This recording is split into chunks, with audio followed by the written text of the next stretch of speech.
राधे राधे। आज मैं आपको स्कंद षष्ठी की कथा सुनाती हूँ। जिस तरह मासिक शिवरात्रि का पर्व हर महीने की कृष्ण पक्ष की चतुर्दशी तिथि में मनाया जाता है, उसी तरह हर महीने की शुक्ल पक्ष की षष्ठी के दौरान शिव के पुत्र भगवान कार्तिकेय से जुड़ा एक खास पर्व मनाया जाता है। इस पर्व को स्कंद षष्ठी के नाम से जाना जाता है। इस पर्व में भगवान कार्तिकेय की पूजा करने के साथ ही व्रत भी रखा जाता है। भगवान कार्तिकेय का एक नाम स्कंद कुमार भी है, इसलिए इस व्रत को स्कंद षष्ठी कहा जाता है। स्कंद षष्ठी को कई जगह कांडा षष्ठी के नाम से भी जाना जाता है। भाद्रपद माह के पड़ने वाली ये स्कंद षष्ठी धार्मिक मान्यताओं में काफी समर्थ बताई गई है। कहा जाता है कि इस षष्ठी पर पूजा करने से ब्रह्म हत्या के पाप से भी मुक्ति मिल सकती है।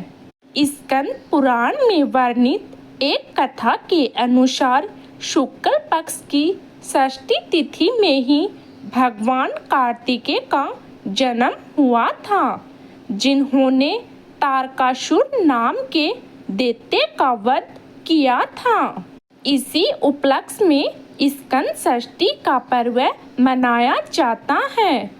स्कंद पुराण की कथा के अनुसार एक बार तारकासुर नाम के दैत्य ने भगवान शिव की घोर तपस्या कर उनसे ये वरदान प्राप्त किया कि उसे शिव के पुत्र के अलावा और कोई नहीं मार सके। भगवान शिव ने तारकासुर को तथास्तु का वरदान दे दिया, लेकिन कुछ दिनों बाद ही माता सती ने आत्मदाह कर लिया और भगवान शिव के कोई संतान न हो सकी। माता सती के आत्मदाह के बाद से शिव वैरागी होकर समाधि में लीन हो गए और इधर तारकासुर ने तीनों लोक में अत्याचार करना शुरू कर दिया। तारकासुर के अत्याचार को सहन न कर पाने के बाद देवतागण पहले ब्रह्मा जी के पास मदद के लिए गए। ब्रह्मा जी से उन्हें कोई सहायता तो नहीं मिली, लेकिन उन्होंने बताया कि तारकासुर का वध केवल शिव का पुत्र के हाथों ही हो सकता है। अब समस्या यही थी कि वैरागी भगवान शिव को ग्रस्त कैसे बनाया जाए ताकि उनका माता पार्वती से विवाह हो, जो कि शिव को पति के रूप में प्राप्त करने के लिए कठोर तप कर रही थी। शिव को वैराग्य से बाहर लाने के लिए प्रेम के देवता मन्मथ यानी कामदेव को भेजा गया।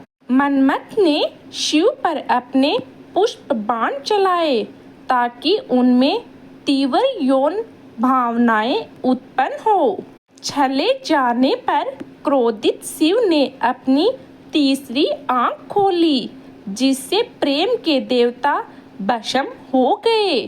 देवताओं और मन्मथ की पत्नी रति देवी ने शिव से मन्मथ को जीवन देने का अनुरोध किया।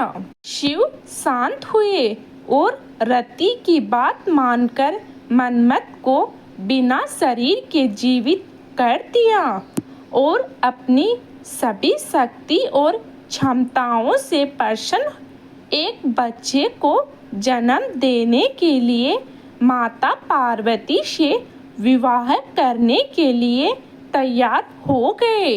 भगवान शिव ने अपनी तीसरी आंख से 6 चिंगारी निकाली, जिन्हें अग्नि के देवता श्रवण नदी के ठंडे पानी में ले गए, जिससे 6 बच्चों का जन्म हुआ। इन बच्चों में से 5 लड़की थी और 1 लड़का। ये लड़का कोई और नहीं बल्कि स्कंद यानी के कार्तिकेय ही थे, जिनके 6 मुख और 12 हाथ थे। जैसे जैसे कार्तिकेय बड़े होते गए, वैसे वैसे वह एक महान और चतुर बुद्धि वाले योद्धा के रूप में विकसित हुए। बड़े होने के बाद उन्होंने तारकासुर के खिलाफ युद्ध शुरू कर दिया। कार्तिकेय और तारकासुर के बीच भयंकर युद्ध हुआ, जिसके बाद कार्तिकेय ने तारकासुर का गला काटकर उसका वध कर दिया। तारकासुर की लाश से एक मोर उत्पन्न हुआ, जिसे कार्तिकेय ने अपना वाहन बना लिया। तारकासुर के वध के बाद सभी देवी देवता प्रसन्न हो गए और उन्होंने कार्तिकेय जी को देवता का सेनापति घोषित कर दिया। कार्तिकेय ने शुक्ल पक्ष की षष्ठी में ही तारकासुर का वध किया था, जिसके बाद इस तिथि को स्कंद षष्ठी के नाम से जाना जाता है। बोलो कार्तिकेय की जय हो। अगर आपको मेरे द्वारा सुनाई गई कथा अच्छी लगे तो कमेंट तथा लाइक जरूर करें और सब्सक्राइब करना न भूलें। धन्यवाद।